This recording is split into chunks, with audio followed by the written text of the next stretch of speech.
पहले नहीं देखे हैं 25 क्वेश्चन तो पहले उसे देख लें, फिर इस वीडियो को देखिएगा। तो चलिए देखते हैं क्वेश्चन नंबर 26। दे रखा है क्या, यदि a बराबर इतना तो a21 प्लस a13 बराबर क्या होगा। तो दोस्तों सबसे पहले ये समझिए ये डेटा क्या बता रहा है।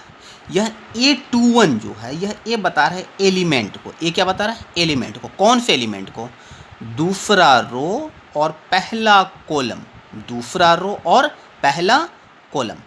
ये क्या बता रहा है, पहला रो और तीसरा कॉलम के इंटरसेक्शन पे जो एलिमेंट मिलेगा। तो देखिए क्या कहता है 21, ये पहला रो, दूसरा रो ये हो गया, दूसरा रो ये हो गया, फिर क्या कहता है पहला कॉलम, तो पहला कॉलम ये कौन अभी अब मिला 1 मिला, तो इसके बदले क्या लिखा जाएगा 1 प्लस क्या कहता है पहला रो तीसरा कॉलम, तो पहला रो ये हो गया और तीसरा कॉलम, पहला कॉलम दूसरा कॉलम तीसरा कॉलम, यहाँ पे आके मिला तो क्या हो गया 4।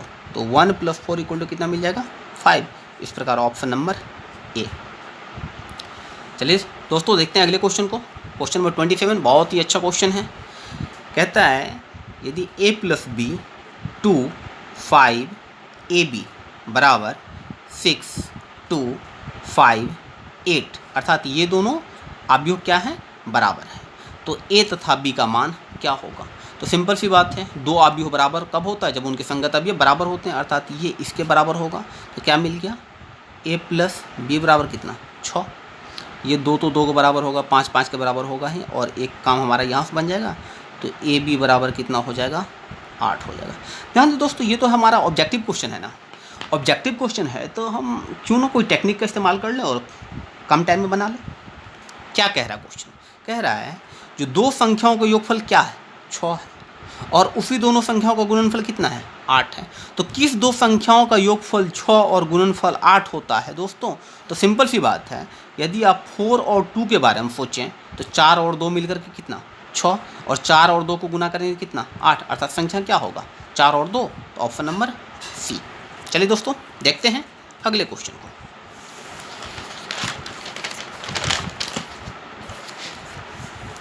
अगला क्वेश्चन है 28, बहुत ही तगड़ा क्वेश्चन है। यदि a बराबर 0 0 4 0 तब a का पावर 16 क्या होगा। बहुत सारे बच्चे तो इस क्वेश्चन को देख करके ही डर जाएंगे और सोचेंगे मुझे a का पावर 6 मतलब a को 16 बार गुना करना पड़ेगा। नहीं दोस्तों, ऐसा करने की ज़रूरत नहीं है। जब भी हमें इस ढंग का क्वेश्चन मिलेगा तो सबसे पहला हमारा काम होगा a² निकाल लें। a² का मतलब a को a से गुना करना, तो 0 0 4 0 यह a हो गया। फिर एक ठो a लेंगे 0 0 4 0 गुना करने। आप सबों को आता होगा आई होप, और नहीं भी आता होगा तो अभी तक तो हम लोग इतना क्वेश्चन देख चुके जो गुना हम लोगों से हो ही जाएगा। ये इसके साथ गुना होगा, तो चलिए देखते हैं क्या होगा। ये इसके साथ तो 0 × 0 0, और 0 × 4 कितना 0 ये हो गया।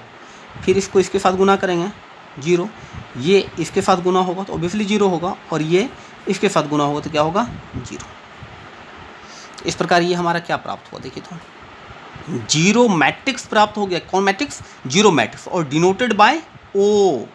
Zero matrix is denoted by O, ध्यान दें zero matrix is denoted by O. तो a² बराबर क्या मिल गया जीरो मैट्रिक्स, तो a का पावर 16 कह रहा था, a का पावर क्या कह रहा था 16। a के पावर 16 को हम क्या लिख सकते हैं, a का पावर 2 का पावर कितना 8 लिखा जा सकता है। ठीक, और a² क्या है जीरो मैट्रिक्स है, और जीरो मैट्रिक्स पर कितनों पावर देंगे तो जीरो मैट्रिक्स रहेगा ना जी, तो क्या हो जाएगा option number A. Question number 29 बहुत अच्छा क्वेश्चन। कहता है 3/4 कोटि के आव्यूह की कुल संख्या ज्ञात करें जिसकी प्रविष्टि 0 या 1 या 2 है। ध्यान दें बिहार बोर्ड में लगभग हर एक बार ये क्वेश्चन जरूर पूछ देता है, थोड़ा सा चेंज करके, यहाँ ज़्यादा एलिमेंट है वहाँ एलिमेंट कम होता है। तो सबसे पहले समझिए जो मैट्रिक्स है आपका किस प्रकार का, 3/4 मतलब 3 रो 4 कॉलम, 3 रो 4 कॉलम। तो देखिए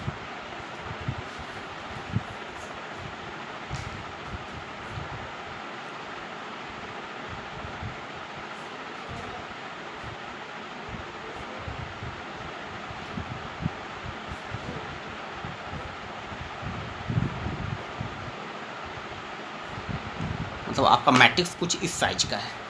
देख लीजिए, है ना, 1 2 3 रो, 1 2 3 4 कॉलम, 3 रो 4 कॉलम वाला मैट्रिक्स। क्या कह रहा है, जो इसका जो ये प्रविष्टि है, जो ये इनपुट है, उसमें क्या हो सकता है, 0 हो सकता है, 1 हो सकता है या 2 हो सकता है। अर्थात इसमें 0 भी लिख सकते हैं या 1 भी लिख सकते हैं या 2 भी लिख सकते हैं। तो कुल कितना नंबर को आप लिख सकते हैं, 3 नंबर को। इसमें भी कितना नंबर लिख सकते हैं, 3 नंबर को। इसमें भी 3 नंबर को, इसमें भी 3 नंबर को, इसमें भी 3 नंबर, इसमें भी 3, इसमें भी 3 नंबर, इसमें भी 3 नंबर। 3 नंबर, 3 नहीं, 3 नंबर, 0 1 या 2 में से कुछ भी लिखा सकता है। 3 3 3 3। ध्यान से समझेंगे बातों को। तो इसको लिखने का 3 तरीका, इसमें भी 3 तरीका से लिख सकते हैं, इसमें भी 3 तरीका से, इसमें भी 3 तरीका से। अर्थात सभी अवयवों को लिखने का कुल कितना तरीका, 3 गुना 3 गुना 3, 3 3 6 सॉरी 4 4 8 4 12, कुल मिला करके कितना तरीका से 12 बार लिख सकते हैं। तो 3 का पावर कितना हो जाएगा, 12, 3 का पावर 12। अगला क्वेश्चन है क्वेश्चन नंबर 30।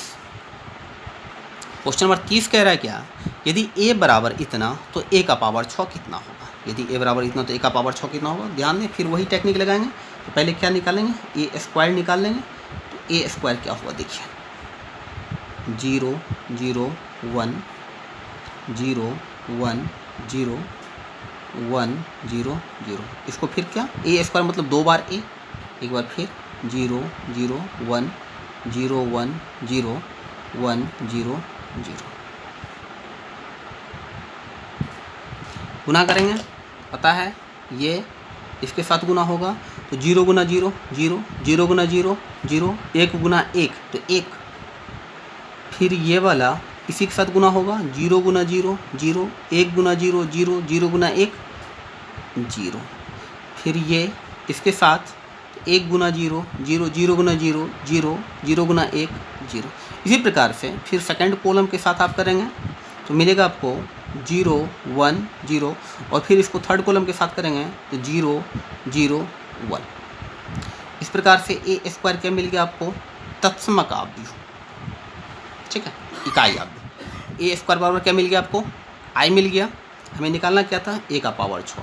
ध्यान दें, a का पावर 6 को क्या लिख सकते हैं, a का पावर 2 का पावर कितना 3, और a का पावर 2 कितना i, तो i का पावर कितना 3। i का पावर कुछ भी डालेंगे i ही आएगा, तो क्या मिल गया i। तो इस प्रकार से a का पावर 6 बराबर i। i और i क्या होता है, तत्समक होता है। तो क्या हो जाएगा 1 0 0 0 1 0 0 0 1। ऑप्शन नंबर आपको मिल रहा है कितना, इसमें ये नहीं हो गया, हाँ मिल गया 1 0 0 0 1 0 0 0 1, ऑप्शन नंबर सी। चलिए दोस्तों देखते हैं अगले क्वेश्चन को।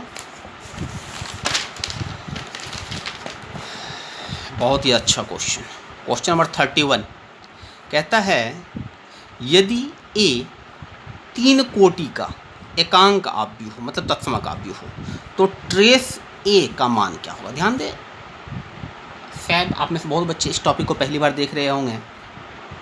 क्या कह रहा है, कह रहा है क्या, यदि a 3 कोटि का एकांक आव्यूह हो, तो ध्यान दें a क्या है,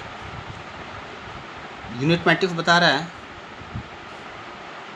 0 1 0 0 0 1 ऐसा, और आपको निकालना क्या है, ट्रेस ए। यदि केवल ये वर्ड आपको पता ना हो ना, तो इस क्वेश्चन का आंसर होने वाला नहीं है। ट्रेस ए क्या होता है, समझिए पहले। ट्रेस ए होता है sum of elements on the principal diagonal. Principal diagonal कहना मतलब मुख्य विकर्ण पर स्थित अवयवों का योगफल जो होता है उसी को क्या कहते हैं, ट्रेस ए कहते हैं। तो क्या हो जाएगा, मुख्य विकर्ण पर स्थित अवयव कौन है, 1 1 1, तो 1 + 1 + 1 क्या हो जाएगा 3। देख लिए दोस्तों कितना हल्का था, ऑप्शन नंबर बी। चलिए देखते हैं अगला क्वेश्चन को। कहता है अवयव a बराबर aij m/n वर्ग अवयव कहलाता है। यदि ध्यान दें दोस्तों, आपको पता है ये क्या होता है रो, और ये क्या होता है कॉलम। तो वर्ग अवयव में होता क्या है, वर्ग अवयव में रो और कॉलम क्या होता है बराबर बराबर। तो रो यहाँ पे कितना है, m है, और कॉलम यहाँ पे कितना है, n है। तो m बराबर क्या हो जाएगा, n हो जाएगा। कब, वर्ग आव्यूह तब कहलाएगा ये जब m बराबर क्या हो जाएगा, n। Option number C. चलिए एक और क्वेश्चन देखते हैं, अगला क्वेश्चन, क्वेश्चन नंबर 33। निम्न में से कौन सममित आव्यूह है। सममित में क्या होता है, कोई भी आव्यूह सममित तब कहलाता है जब a डैश बराबर क्या हो जाए, a हो जाए, a डैश बराबर क्या हो जाए, a हो जाए। तो चलिए देखते हैं, जब यह यदि सममित है तो इसका ट्रांसपोज बराबर यह खुद होगा, तो इसका ट्रांसपोज क्या निकलेगा, देखिए तो 0 2 3 0 2 3, ये 3 0 2 और 1 4 3 1 4 3, क्या दोनों बराबर आ रहा है, क्या नहीं आ रहा, मतलब ये नहीं है। इसको चेक करके देखिए तो, सॉरी बराबर नहीं, इसको चेक करके देखिए 0 2 3 तो 0 2 3, रो को कॉलम, कॉलम को रो बना रहे हैं, -2 0 4 -2 0 4 और -3 4 0 -3 -4 0, क्या दोनों बराबर आया क्या, 0 -2 -3, जी नहीं बराबर नहीं आया। चलिए अगला देखिए, इसको चेक कीजिए तो क्या होता है, ये 8 2 3 तो 8 2 3 2 3 5 2 3 5 3 5 1 3 5 1, देखिए दोनों बराबर आया क्या, 8 2 3 8 2 3 सॉरी 8 2 3 8 2 3 2 3 5 2 3 5 3 5 1 3 5 1, अर्थात ये दोनों क्या हो गया, बराबर हो गया। अर्थात यहीं से आपको मिला a डैश बराबर क्या मिल गया, a, या a बराबर क्या मिला, a डैश मिल गया। तो ये क्या हो गया, हमारा सममित हो गया। लेकिन ये तरीका थोड़ा लेंदी है, हम क्या करते हैं, एक टेक्निक की मदद से आपको समझाते हैं कि जो सममित आव्यूह देख करके आप कैसे कह देंगे ये सममित है। तो बातों को समझिए, a x y x b z,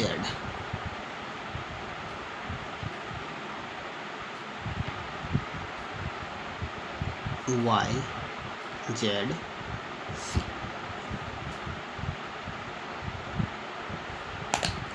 ये होता है दोस्तों हमारा मुख्य विकर्ण, पता होगा ये क्या होता है, हमारा मुख्य विकर्ण। ये मुख्य विकर्ण तो हो गया आपका, देखिए मुख्य विकर्ण से इस तरफ और इस तरफ, जैसे हम एरो लगा रहे हैं उस ढंग से देखिए, ये दोनों और ये दोनों। यदि मुख्य विकर्ण के दोनों तरफ वाला संगत अवयव क्या हो, समान, हमने क्या कहा, मुख्य विकर्ण के ऊपरी हिस्सा और निचली हिस्सा का संगत अवयव क्या हो, समान हो, तो वह सममित होगा। यदि समान नहीं है तो वह सममित नहीं होगा। तो चलिए देखते हैं, अब टेक्निक से देखते हैं।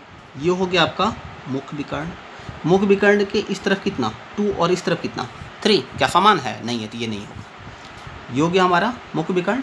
इस तरफ देखिए 2, इस तरफ क्या है -2, क्या समान है, नहीं है, गलत। ये हो गया हमारा मुख्य विकर्ण।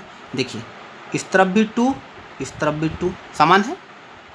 देखिए मुख्य विकर्ण के इस तरफ भी 3 और इस तरफ भी 3, समान है।